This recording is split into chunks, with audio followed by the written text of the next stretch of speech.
Hi friends, ఈరోజు మన ఛానల్లో గులిబిందల చేపల ఫ్రై ఎలా చేస్తారో చూపిస్తాను. చాలా ఈజీ అండి, చాలా టేస్టీ కూడా. నేను గులిబిందలు 1/2 కిలో తీసుకున్నాను. ఈ విధంగా కట్ చేసి క్లీన్ చేసి పెట్టుకున్నాను.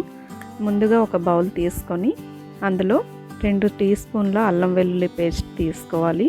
ఆ తర్వాత సాల్ట్ సరిపడా, పసుపు 1 టీ స్పూన్, ధనియాలు జీలకర్ర పొడి 1 టీ స్పూన్, కారం 2 టీ స్పూన్లు, అలాగే garam masala 1/2 teaspoon add చేసుకోవాలి. వీటన్నింటిని బాగా కలుపుకోవాలి. ఈ మసాలాలో సాల్ట్ అవి సరిపోయే లేదో ఇప్పుడే చూసేసుకోవాలి. తర్వాత యాడ్ చేయడానికి అవ్వదు కాబట్టి ఇందులో కొంచెం వాటర్ యాడ్ చేస్తూ కొంచెం జారుడుగా కలుపుకోవాలండి. మరీ థిక్గా ఉండకూడదు పేస్ట్ అనేది.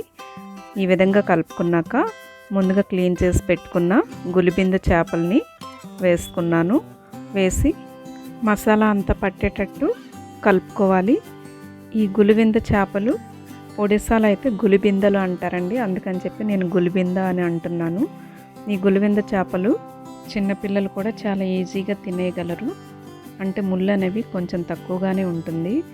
ఈ విధంగా కలుపుకున్నాక స్టవ్ ఆన్ చేసి బాండీ పెట్టుకోవాలి. నేను అన్నీ ఒకేసారి కాకుండా ఒక్కొక్కటిగా నేను ఫ్రై చేసుకున్నాను. సో ఒక ఫిష్కి సరిపడా ఆయిల్ యాడ్ చేసి ఫ్రై చేసుకుంటున్నాను. మసాలా ఎక్కడెక్కడ లేదో అక్కడ మసాలా అనేది మనం రాసుకోవాలండి. అలా అయితేనే టేస్ట్ బాగుంటుంది. ఈ విధంగా మసాలా అంతా పోసుకున్నాక కాసేపు మూత పెట్టి చేప లోపల కూడా ఉడికేటట్టు ఒక 2 మినిట్స్ ఇలా ఉంచి మూత తీసి రివర్స్ చేసుకోవాలి. రెండో వైపు కూడా వేయించుకోవాలండి. ఇదే విధంగా మూత పెట్టుకోవడం వల్ల లోపల కూడా చేప అనేది బాగా మగ్గుతుంది, లేదంటే స్మెల్ వస్తుంది. ఇలా రెండో వైపు కూడా రివర్స్ చేసుకున్నాక ఇంకాసేపు మూత పెట్టి మగ్గించుకోవాలి.